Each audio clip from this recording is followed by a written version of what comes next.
Hello, welcome to Dream Medicos. आज class 12th का first organic chemistry का chapter haloalkane haloarene start करेंगे। तो haloalkane और हेलो एरीन से ये वर्ड्स है, ये आपको दो चीज़ें समझ में आ रही हैं कि हेलो मतलब हो गया हेलोजन और एल्केन मतलब हो गया एल्केन की जो चेन होती है, simple single bonded saturated carbon chain हो गई। तो अगर इन दोनों को हम जोड़ दें, एक सैचुरेटेड कार्बन की चेन और एक हेलोजन को साथ में जोड़ दें, तो क्या बन जाएगा? Halo alkane. तो आपको एक चीज़ और पता होगी कि अगर कोई हम लोग सैचुरेटेड कार्बन की चेन की बात कर रहे हैं तो उसमें जितने भी कार्बन होते हैं वो क्या हाइब्रिडाइजेशन होती है उनकी उनकी हाइब्रिडाइजेशन होती है sp3। क्यों होती है उनकी हाइब्रिडाइजेशन sp3? ये आपको पता है हाइब्रिडाइज कैसे निकाली जाती है? हाइब्रिडाइजेशन निकालने के लिए आपको उस कार्बन से जुड़े हुए सिग्मा बॉन्ड काउंट करने होते हैं। आप अभी अपनी कॉपी पे बनाइए एक सैचुरेटेड हाइड्रोकार्बन की चेन, बना लिया आपने हाइड्रोकार्बन की चेन। अब जैसे कि आप ले लीजिए, कोई भी लीजिए, जैसे कि आप ब्यूटेन ले लीजिए। ठीक है, ब्यूटेन में आप पहले वाले कार्बन को देखिए, उसके साथ आपने 4 हाइड्रोजन लगाए हुए हैं। 4 हाइड्रोजन के जो एक सिंगल लाइन हम लोग सिंगल बॉन्ड बनाते हैं उसको क्या बोलते हैं हम लोग? Sigma bond.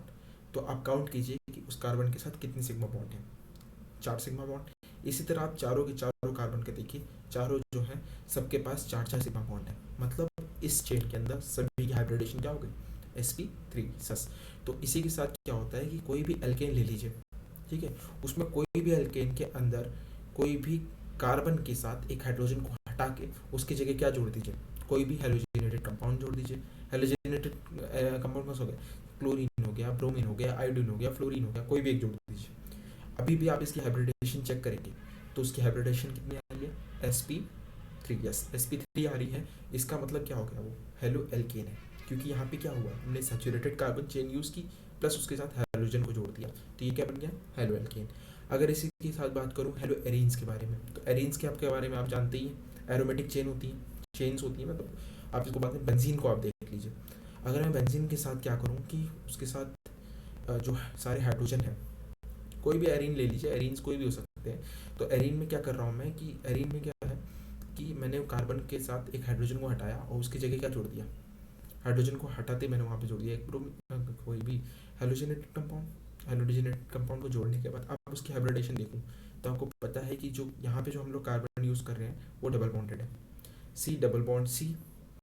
और अब जो यहाँ पे अगर बात करूँ तो डबल बॉन्ड में क्या होता है? एक ही सिग्मा होता है और एक पाई होता है। तो अब इस कार्बन की बात करेंगे तो इस कार्बन के साथ 3 पाई और एक सिग्मा बॉन्ड है, तो इसकी हाइब्रिडेशन क्या हो गई? sp2।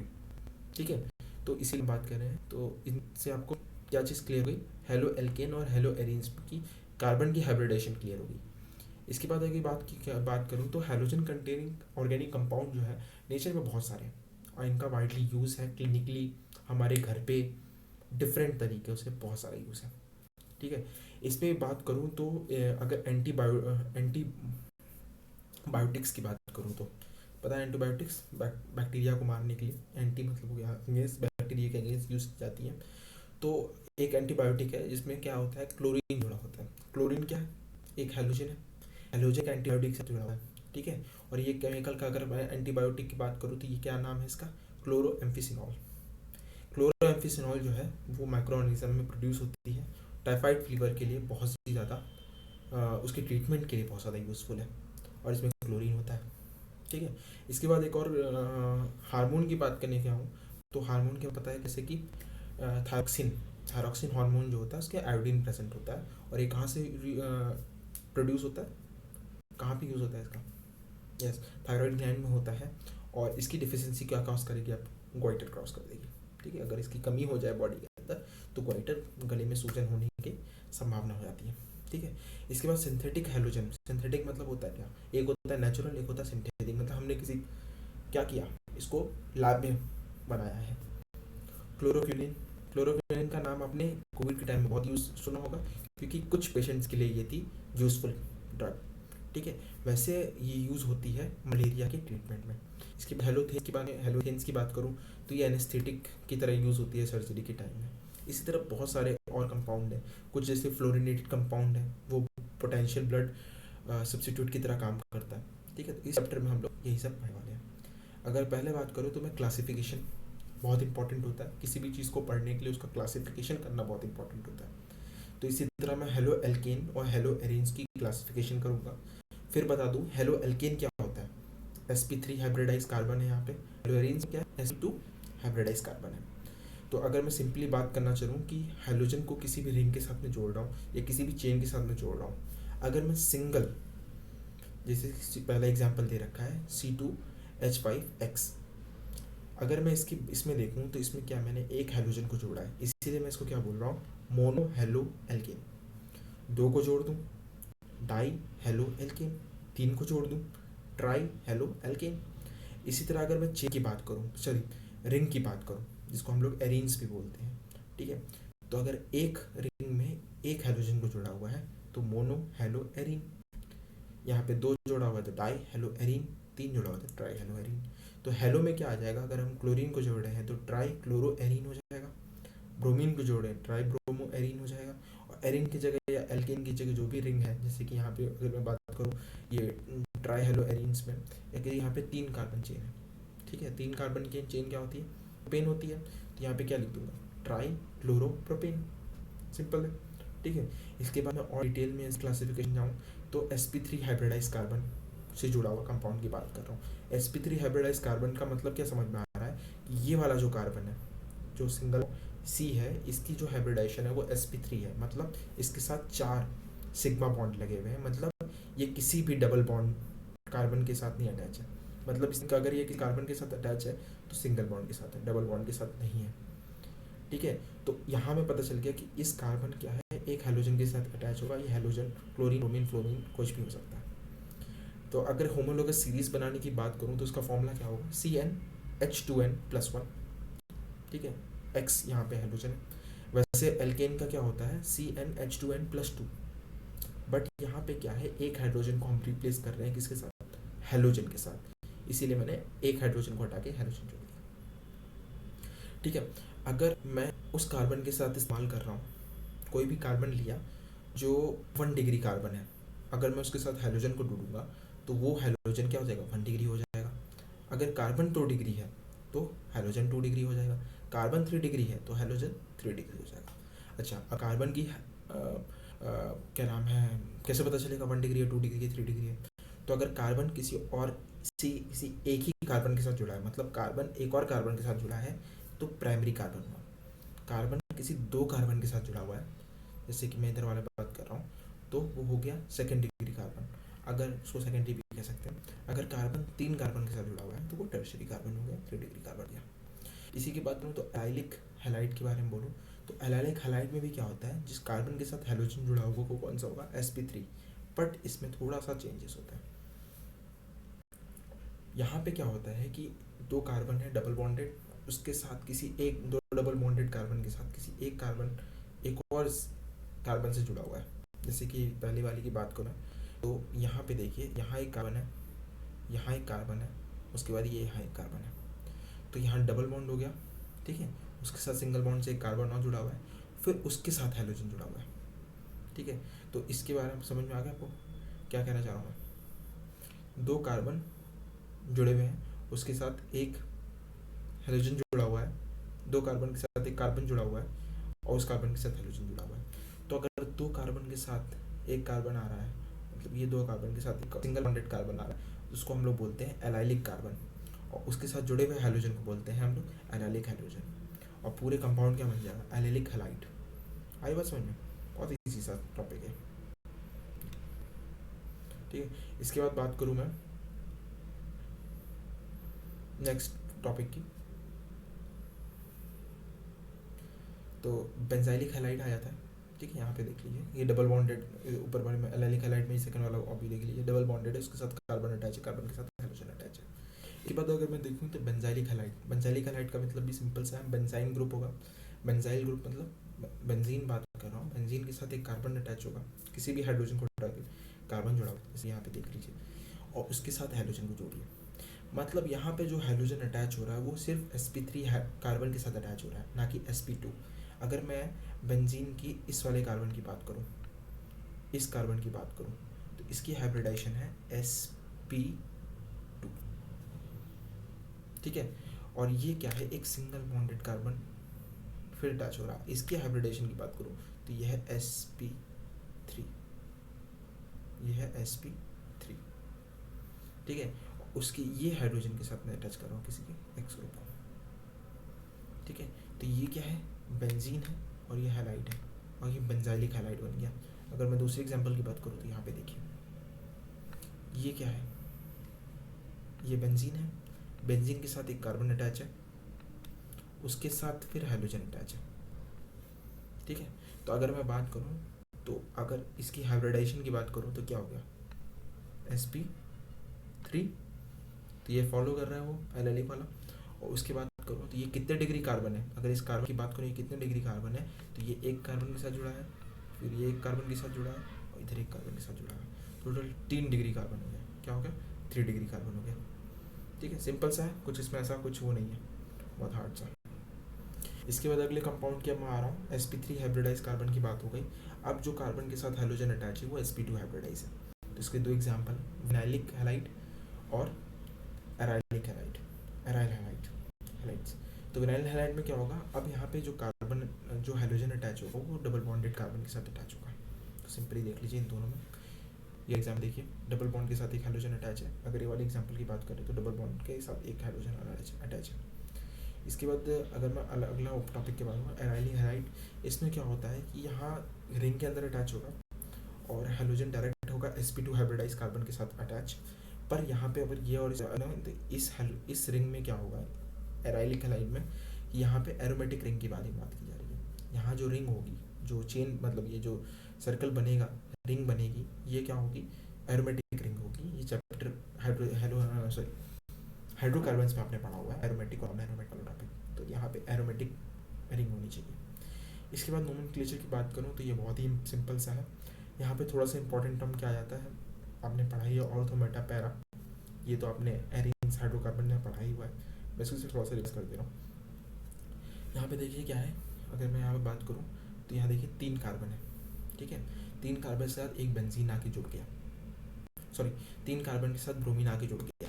और यहाँ पे देख रहे हैं कि यह सिंगल बॉन्ड सिंगल है, तो ये पहले कौन सा रिंग हो गया, ये एल्केन की बात कर रहे हैं, तो ये हेलो एल्केन बना हुआ है। तो इस एल्केन की बात करूँ तो ये कौन सा एल्केन है, ये है प्रोपेन, ठीक है। और यहाँ क्या है, ब्रोमीन जुड़ा हुआ है। इसका एल्केन नेम क्या हो गया, कितने नंबर के, कितने नंबर के पास ब्रोमीन जुड़ा हुआ है, तो अगर नेमिंग नंबरिंग करूँगा तो मैं 1 2 3, ब्रोमीन जहाँ जुड़ा हुआ है वो कार्बन हो गया 1 2 3, तो 1 ब्रोमो प्रोपेन। इसकी तरह यहाँ पे बात करूँ मैं तो 2 क्लोरो प्रोपेन, और यहाँ बात करूँ तो 1 2 3 4, यहाँ टोटल 4 कार्बन है, पर लॉन्गेस्ट चेंज जो है 3 की है। तो फर्स्ट कार्बन के साथ क्या है, क्लोरीन जुड़ा हुआ है और सेकंड कार्बन के साथ मीथेन ग्रुप जुड़ा हुआ है, तो 1 क्लोरो 2 मिथाइल प्रोपेन। इसके बाद बेंजीन रिंग में आ जाएंगे, तो बेंजीन के साथ ब्रोमो जुड़ा हुआ है तो ब्रोमो बेंजीन हो गया।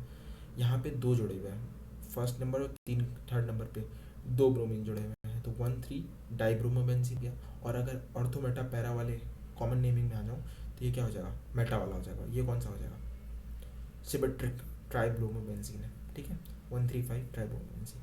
तो इसी तरह सिंपल सा है, आईयूपीएसी का नेम, ये सब आपको कर लेना है खुद ही से। ये थोड़ा सा अलग टॉपिक यहाँ पे आ जाता है। अगर कार्बन के साथ 2 क्लोरीन एक ही कार्बन के साथ अटैच है, ठीक है, और वो टर्मिनल कार्बन है, तो ये जैमन डाइहैलाइड हो जाएगा, ठीक है। और अगर 2 एडजेसेंट कार्बन पे अटैच है तो विस्नल डाइहैलाइड हो जाएगा। और नीट और टेस्ट के लिए इंपॉर्टेंट इनके कॉमन नेम है, वो याद कर लीजिएगा।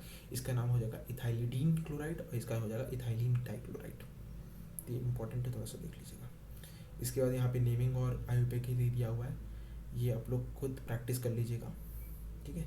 यहाँ सब की नेमिंग यहाँ पे दे रखे हैं, इंपॉर्टेंट होते हैं आईयूपीए नेम।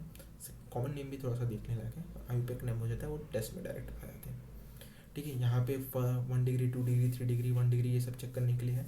तो आपको पता है कि हाइड्रोजन की डिग्री उसके अटैच कार्बन के साथ ही डिटरमाइन कर सकते हैं। तो अगर अटैच कार्बन की प्राइमरी सेकेंडरी टर्सरी आपको पता है, क्लासिफिकेशन पता है, तो आप उसी के साथ ब्रोमीन की मतलब सेम हाइड्रोजन के साथ लिख दीजिएगा।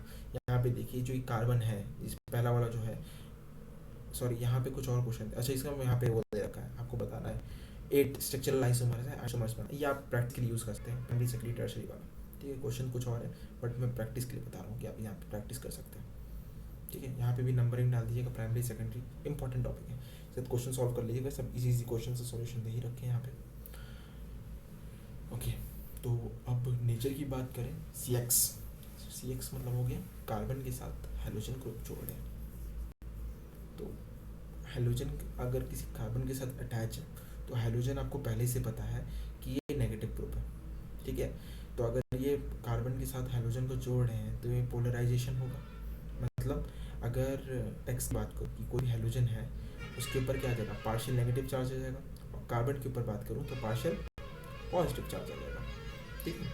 तो ये इम्पॉर्टेंट है जानना आपको, पार्शियल नेगेटिव चार्ज आ जाता है, पार्शियल पॉजिटिव चार्ज आ जाता है, इंपॉर्टेंट है यहाँ पे ये तीनों बॉक्सेस जो है वो बहुत ही इंपॉर्टेंट है, बॉन्ड लेंथ, बॉन्ड एंथैल्पी और डायपोल मूवमेंट, ठीक है। इसमें क्या होता है कि बॉन्ड लेंथ जो है वो, जब बॉन्ड लेंथ डिपेंड करती है उनके साइज के ऊपर, तो फ्लोरीन एटम छोटा होता है, क्लोरीन उससे बड़ा होता है, ब्रोमीन उससे भी बड़ा होता है, आयोडीन सबसे बड़ा होता है, तो बॉन्ड लेंथ आम सी बात है, ब्रोमीन आयोडीन की सबसे ज़्यादा होगी, फिर ब्रोमीन की होगी, क्लोरीन की होगी, फ्लोरीन की सबसे कम, बॉन्ड लेंथ क्या है सबसे कम होगी, फ्लोरीन की सबसे ज़्यादा होगी, आयोडीन की। अगर मैं बॉन्ड एंथैल्पी की बात करूँ, मतलब बॉन्ड को तोड़ने की बात करूँ, तो बड़ी बड़ी चीज़ें जल्दी टूट जाती हैं, छोटी छोटी पास में होती है, इनको तोड़ना बहुत मुश्किल होता है, ठीक है। तो ये बॉन्ड लेंथ के इन्वर्सली होता है, कौन सा, बॉन्ड एंथैल्पी। फिर अगर मैं डायपोल मूवमेंट की बात करूँ तो डायपोल मूवमेंट में क्लोरीन और फ्लोरीन में थोड़ा सा डिफरेंस है। क्लोरीन के अंदर जो होता है वो डायपोल मूवमेंट ज़्यादा होता है, फ्लोरीन क्लोरीन के बाद फ्लोरीन होता है, फ्लोरीन के बाद ब्रोमीन होता है, फिर आयोडीन होता है। तो यहाँ पे क्या एक्सेशन है, पर ये टॉपिक ये पूरा ही बॉक्स जो है नीट में आता है, आ सकता है, बोर्ड में भी आ सकता है, तो उसको ध्यान से पढ़ लीजिए, इसको कर लीजिए, इंपॉर्टेंट बहुत है। अब आता है मेन चीज़, यहाँ से मतलब इस चैप्टर में जो बहुत इंपॉर्टेंट टॉपिक्स जो शुरू होते हैं वो यहाँ से शुरू होते हैं। आम सी बात है, हर चैप्टर में पहले के टॉपिक से क्वेश्चंस कम आते हैं, ना के बराबर या कम ही आते हैं। जो क्वेश्चंस आते हैं वो इनके प्रिपरेशन से, प्रॉपर्टीज से और केमिकल प्रॉपर्टीज से, यहीं से क्वेश्चंस आते हैं। तो पहले हम लोग प्रिपरेशन कर लेते हैं हेलो एल्केन की।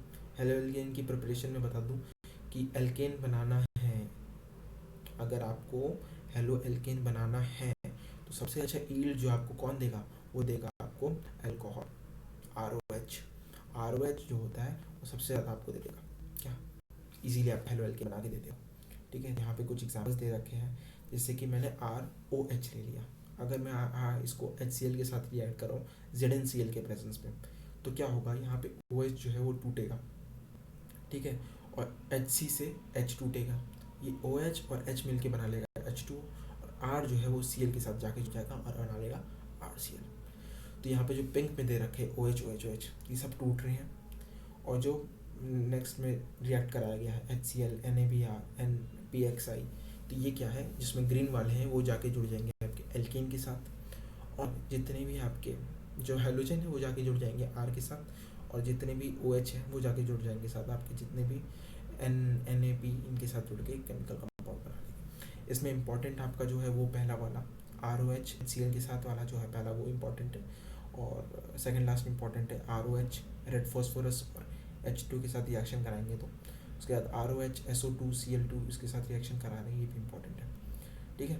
तो यहाँ आपका सब इम्पॉर्टेंट चीज़ें ही दे रखी है। अब यहाँ से मैं शुरू करता हूँ।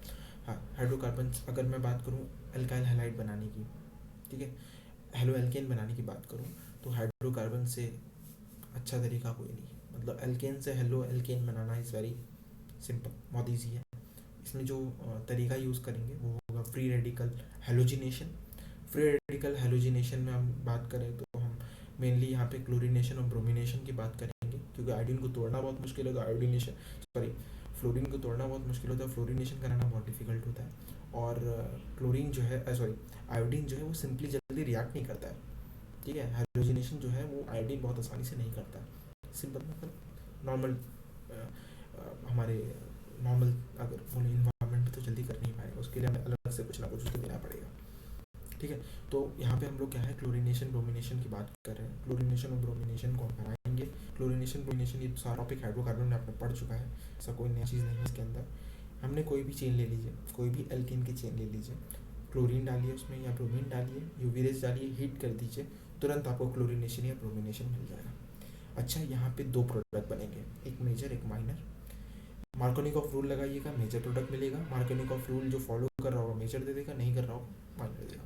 सिंपल सा था, इसमें कुछ भी ज़्यादा समझ वाली चीज़ नहीं है। ठीक है, इसके बाद मैं एल्केन की बात करूँ। ठीक है, एल्केन की बात करूँ तो एल्केन में क्या है, हाइड्रोजन हैलाइड। पहला रिएक्शन जो है हम लोग हाइड्रोजन हाइड्राइड के साथ करेंगे, मतलब RX के साथ करेंगे। यहाँ पे क्या करेंगे हम लोग, C डबल बॉन्ड C ले लेते हैं, कार्बन डबल बॉन्ड कार्बन। ठीक है, यही होता है एल्कीन। एल्कीन का जब रिएक्शन कराएंगे हम लोग RX के, सॉरी, HX के साथ, तो यहाँ पे क्या होगा, ये डबल बॉन्ड जो है वो टूटेगा और क्या बन जाएगा, सिंगल बॉन्ड। और सिंगल बॉन्ड बनने के बाद क्या होगा कि यहाँ पे एक कार्बन के साथ हाइड्रोजन जुड़ेगा और एक कार्बन के पास क्या आ जाएगा, क्या आ जाएगा, यस, हाइड्रोजन आ जाएगा। तो यहाँ पे जो HX है, ठीक है, वो हमारा हाइड्रोजन क्लोराइड, हाइड्रोजन ब्रोमाइड या हाइड्रोजन हैलाइड, आयोडाइड, कुछ भी हो सकता है। यहाँ पे जो प्रोडक्ट बनेगा वो सिंपली किससे बनेगा, सिमेट्रिक है तो कोई बात ही नहीं है, अनसिमेट्रिक एल्केन दे रखा है, तो सॉरी अनसिमेट्रिक एल्कीन दे रखा है, तो मार्कोनिकॉफ रूल का फॉलो करना है, मेजर माइंड प्रोडक्ट बनेगा। इसके बाद मैं बात करूँ कि एडिशन ऑफ हेलोजन है, तो कुछ नहीं करना है आपको, कोई भी एल्कीन ले लो, ठीक है, और उसमें डाल दीजिए आप क्लोरीन या ब्रोमीन को CCl4 के प्रेजेंस में और रिएक्ट कराइए। या पहली बार कराएंगे तो दोनों तरफ में क्या है, एक बॉन्ड टूटेगा और दोनों तरफ ब्रोमीन ब्रोमीन आके जुड़ जाएगा। ठीक है, कुछ इसमें डिफिकल्टी नहीं, बहुत ईजी सिंपल सा कॉन्सेप्ट है जो आपको इंपॉर्टेंट यहाँ से शुरू होता है। ये वाला जो टॉपिक है एक्सचेंज ऑफ हेलोजन एक्सचेंज, ये बहुत इंपॉर्टेंट टॉपिक है। इसमें क्या होगा कि हम लोग एल्काइल हैलाइड बनाएंगे पहला में। अगर हम लोग एल्काइल हैलाइड बना रहे हैं इस प्रोसेस से, तो हम लोग उसको बोलते हैं फ्लिंकेस्टन रिएक्शन। ठीक है, तो इसमें क्या करना होता है कि कोई भी RX ले लो, RX यहाँ पे जो होगा वो Cl या Br होगा, याद रखिएगा।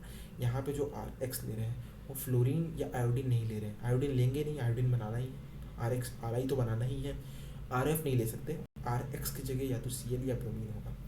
NaI डालिए, सोडियम आयोडाइड डाल दिए ड्राई एसीटोन में, ये रिएक्शन तुरंत होगी और Ri मिल जाएगा और NaX मिल जाएगा। ठीक है, सोडियम जो है वो किसी को यहाँ पे सब्स्टिट्यूट करके आई को निकाल के आई को छोड़ देगा, फ्री रेडिकल बना देगा, और X जो है वो उसके साथ जुड़ जाएगा और आई जो है वापस R के साथ जुड़ के Ri बना देगा जो हमें चाहिए था। यहाँ NaCl और NaBr जो है वो प्रेसिपिटेट हो जाएगा ड्राई एसीटोन, एसीटोन में कर रहे हैं काम, तो वहाँ ड्राई एसीटोन में प्रेसिपिटेटेड मिलेगा। ठीक है, लार्ज एटम प्रिंसिपल तो आपको पता ही है। इसके बाद अल्काइल फ्लोराइड बनाना है, तो सबसे अच्छी तरीका है अल्काइल क्लोराइड या ब्रोमाइड को आप हीट अप कर लीजिए किसी भी मेटालिक फ्लोराइड, मेटालिक फ्लोराइड मतलब AgF, Ag, Hg2F2, COF2, SbF2। ठीक है, कोई भी मेटालिक फ्लोराइड ले लीजिए, मतलब मेटल फ्लोरीन के साथ जोड़ के मेटालिक फ्लोराइड बनाएगा और उसकी रिएक्शन करा दीजिए। तो आपको यहाँ रिएक्शन दिख रही है, कोई भी RX है उसको अगर AgF या Hg2F किसी भी साथ रिएक्शन करा दीजिए, तो यहाँ पे क्या होगा, ये ब्रोमीन या क्लोरीन जो होगा वो सब्स्टिट्यूट हो जाएगा किससे, फ्लोरीन से, फ्लोरीन आगे जो है इसको हटा देगा, फाइट कर देगा। इसका रिएक्शन जो ये रिएक्शन हो रही है, जो यहाँ पे हम लोग किसी भी हेलोजन को हटा के फ्लोरीन को जोड़ रहे हैं, इसको हम लोग बोलते हैं स्वार्ट्ज रिएक्शन, याद रखिएगा। ठीक है, अब अभी तक जो हम बात कर रहे थे वो हेलो एल्केन की प्रिपरेशन की बात कर रहे थे। अब हम जो बात करने जा रहे हैं वो प्रिपरेशन कर रहे हैं किसकी, हेलो एरेंस की। हेलो एरेंस की जो है प्रिपरेशन यहाँ से चालू होती है। ठीक है, कोई भी हाइड्रोकार्बन ले लीजिए, जैसे कि मैंने यहाँ पे ले लिया है क्या, टॉलुलिन ले लिया। ठीक है, इसको हम लोग कह सकते हैं मिथाइल बेंजीन ले लिया। मिथाइल बेंजीन को किसी भी हेलोजन के साथ आयरन डार्क में रिएक्ट कराइए, तो आपको जो बेंजीन रिंग है उसका वहाँ पे क्या होगा, आपको हेलोजन का अटैचमेंट होगा। तो वो अटैचमेंट दो जगह पे हो सकता है, या तो वो ऑर्थो पोजीशन पे अटैच होगा या तो वो पैरा पोजीशन पे अटैच होगा। ठीक है, तो यहाँ पे अगर वो ऑर्थो पोजीशन पे अटैच हो रहा है तो ऑर्थो, इसको हम लोग कह सकते हैं ortho methyl ortho hello tolerant. अगर पैरा पोजीशन पे हो रहा है तो पैरा हेलो टोलरेंट। सिंपल सा, कोई ज़्यादा इसमें है। आयोडीन के साथ अगर ये रिएक्शन कराएंगे, मतलब X2 की जगह हम लोग I2 डाल देंगे, तो ये रिएक्शन जो है वापस भी हो सकती है, घूम भी सकती है, क्या बोलते हैं उसको, रिवर्स भी हो सकती है। तो आपको हाइड्रो यहाँ पे बता ही चुका है ये प्रिपरेशन। अच्छा, यहाँ पे जो X है वो फ्लोरीन नहीं हो सकता, क्योंकि इसमें बहुत ज़्यादा रिएक्टिविटी होती है फ्लोरीन की, ठीक है। तो ये प्रिपरेशन मुश्किल है, फ्लोरो कंपाउंड बनाना मुश्किल है। अगर अमाइंस के साथ अगर हमें ये रिएक्शन करनी है, मतलब अमाइन, कोई अमाइन क्या हो गया, कोई भी एरोमेटिक अमाइन ले लीजिए, ठीक है, प्राइमरी होना चाहिए। अगर उसको हम लोग बनाना है क्या, हेलो एरिन बनाना है, तो हमें क्या बनाना पड़ेगा, पहले इसको हम लोग क्या करेंगे, को भी लेके इससे पहले दे रखा है प्राइमरी एरोमेटिक अमाइन दे रखा है, ठीक है। अमाइन मतलब हो गया NH2 ग्रुप, इसको हम लोग रिएक्ट करा देंगे NaNO3 से, NaN2 से, और क्या डाल देंगे इसके अंदर, कोई भी हाइड्रोजन हैलाइड डाल देंगे। इस टेम्परेचर पे अगर उसको हीट करेंगे तो क्या होगा, हमारा बेंजीन रिंग है तो बेंजीन डायोजियम हैलाइड बन जाएगा, Na2+X-। फिर हम लोग इसको क्या करेंगे, हम लोग इसको कॉपर Cu2X2 के साथ रिएक्ट करेंगे। याद रखिएगा Cu2X2, Cu2X2 के साथ अगर हम लोग रिएक्ट करा रहे हैं तो अब इसी रिएक्शन को हम लोग क्या कहते हैं, सैंडमेयर्स रिएक्शन। अगर हम लोग यहाँ पे जो कैटलिस्ट डाल रहे हैं वो Cu2X2 डाल रहे हैं तो ये क्या होगा, सैंडमेयर्स रिएक्शन होगा। याद रखिएगा, कोई भी एरोमेटिक, प्राइमरी एरोमेटिक एमाइन को अगर हम लोग हेलो एरिन्स में कन्वर्ट कर रहे हैं बाय द कैटलिस्ट Cu2X2 तो वो क्या, सैंडमेयर रिएक्शन है, ठीक है। और उसमें क्या हो जाएगा, फिर ये क्या होगा, यहाँ रिप्लेस कर देगा, Na2 जो होगा वो हट जाएगा और ये X ग्रुप इसमें जाके जुड़ जाएगा और N2 जो है वो अलग हो जाएगा। इसके प्रेस में कैटलिस्ट कौन है यहाँ पे, Cu2X2, ठीक है। तो डायोजियम आयन जो है वो ग्रुप हट जाएगा वैसे। अच्छा, इसके बाद बात करूँ तो ये आयोडीन के साथ अगर रिएक्ट कराना, तो मैंने बोला ना सिंपली आयोडीन रिएक्ट नहीं करता भाई। आयोडीन जो है वो थोड़ा सा अलग प्रजाति का आदमी है, वो क्या बोलता है कि भाई मैं Cu2X2 के साथ तो नहीं करूँगा। तो बेंजीन डायोजियम आयन तो यूज़ कर रहे हैं हम लोग, बेंजीन डायोजियम हाइलाइट तो यूज़ कर रहे हैं, बट यहाँ पे जो हम लोग कैटलिस्ट की तरह यूज़ करेंगे वो डालेंगे हम लोग Ki, पोटेशियम आयोडाइड, और सिंपली इसको बस शेक कर देना है और रिएक्शन तुरंत आपको मिल जाएगी। और बेंजीन हाइलाइट मतलब आयोडीन एरीन मिल जाएगा आपको, हाइलाइट एरीन, ठीक है। इसके बाद यहाँ पे देखिए रिएक्शन दे रखी है, पहले में बोला हुआ है कि मैं 10.4 की बात कर रहा हूँ, तो पहले वाले में क्या हो रखा है, डबल बॉन्ड में HBr के साथ रिएक्ट करा रहे हैं, तो आपको पता है कि क्या हो जाएगा, डबल बॉन्ड टूटेगा, ठीक है। ब्रोमीन जाके वहाँ जुड़ जाएगा डबल बॉन्ड की जगह, जो डबल बॉन्ड पिंक कलर का दिखा रहा है वो डबल बॉन्ड टूटेगा और वहाँ पे Br जाके जुड़ जाएगा, मार्कोनिकॉफ रूल फॉलो करेगा। सिंपल सी देखिए कि यहाँ पे जो कुछ भी दे नहीं रखा है तो ये मार्कोनिकॉफ रूल यूज़ करेगा। अगर हमें पता करना है कि मार्कोनिकॉफ रूल कहाँ यूज़ होगा, एंटी मार्कोनिक कहाँ होगा, एंटी मार्कोनिक में पेरोक्साइड दे रखा होगा, तो पहला जो फर्स्ट सेकंड है उसमें मार्कोनिकॉफ रूल यूज़ करना है, थर्ड वाले में एंटी मार्कोनिक रूल यूज़ करना है। देख लीजिए तुरंत सिंपल नीचे जो सॉल्यूशन दे रखा है उसमें क्लियरली सब चीज़ बता रखा है, ठीक है। तो मेरे को लगता है कि इस चैप्टर के लिए पहली वीडियो में यहाँ तक सफिशिएंट था सब कुछ। यहाँ तक के क्वेश्चंस देख लीजिए, इंटेक्स क्वेश्चन जितने भी हैं वो, जितने भी एग्जांपल्स दे रखे हैं वो सबको ट्राई कीजिए, सब देखिए। अगर आपको लगता है कि कुछ आपको समझ में नहीं आ रहा है या कुछ भी ऐसा है तो कमेंट डाउन कर दीजिएगा, मैं उसको एक्सप्लेन कर दूंगा अगले वीडियो में या उसके नीचे आपके कमेंट में लिख दूंगा, ठीक है। तो इस चैप्टर को क्या है कि आपको नोट्स बनाने इंपॉर्टेंट है, नोट्स बनाइए, और इस चैप्टर के खत्म होने के बाद मैं खुद के नोट्स इसमें डाल दूंगा, आप नीचे कमेंट कर दीजिएगा आपको नोट्स चाहिए तो जल्दी चाहिए तो मैं आपको तुरंत भेज दूंगा, बट ये चैप्टर खत्म हो जाएगा तो चैप्टर के साथ मैं लास्ट में इसके फुल पूरे नोट्स एक साथ लगाऊंगा। तो ये NCERT का जो चैप्टर है बहुत इंपॉर्टेंट है नीट के लिए, तो उसको लाइन टू लाइन NCERT को पढ़िए, क्योंकि क्वेश्चन जो है NCERT की लाइन से ही आने वाले हैं। बोर्ड्स की बात करूँ, नीट की बात करूँ, जेई की बात करूँ, सब में यही है, सिंपल सा थ्योरम है। NCERT को करना पड़ेगा ऑर्गेनिक के लिए, कितना भी बाहर से पढ़ लीजिए, कितने बाहर के रिएक्शन कर लीजिए, आप उठा के देख लीजिए कि सारी की सारी जो भी चीज़ आ रहा है वो सब NCERT से आ रहा है। मैं आपको दिखाऊंगा भी NCERT से जो क्वेश्चन आएंगे वो मैं तुरंत बताऊंगा भाई यहाँ से NCERT से देखो यही क्वेश्चन सीधा सीधा उठा के दे रखा है। इस चैप्टर में ऐसा है कि अगर 2020 की बात करूँ, 2021 की बात करूँ नीट में, तो एक ही टॉपिक से सेम क्वेश्चन 2 बार आया है, एक बार रिएक्शन पूछा था, एक बार कुछ और पूछ लिया, क्या सेम एक ही रिएक्शन से। तो इस टॉपिक जो है बहुत इजी है, बहुत समझने में आसान है, क्योंकि ये सब हाइड्रोकार्बन जो है उससे लिंक्ड है, आपको हाइड्रोकार्बन आता है तो ये चैप्टर बहुत स्मूथली हो जाएगा, और नहीं भी आता है तो धीरे धीरे समझ में आ जाएगा, ठीक है। तो इस चैप्टर वीडियो पे एंड करता हूँ, और आप इसको ध्यान से पढ़िएगा, कुछ भी आपको डिफ़िकल्टी लग रही समझ में नहीं आ रहा है, कुछ ऐसा है तो नीचे कमेंट डाउन कर दीजिएगा, मैं उसका सोल्यूशन आपको दे दूँगा। Thank you so much.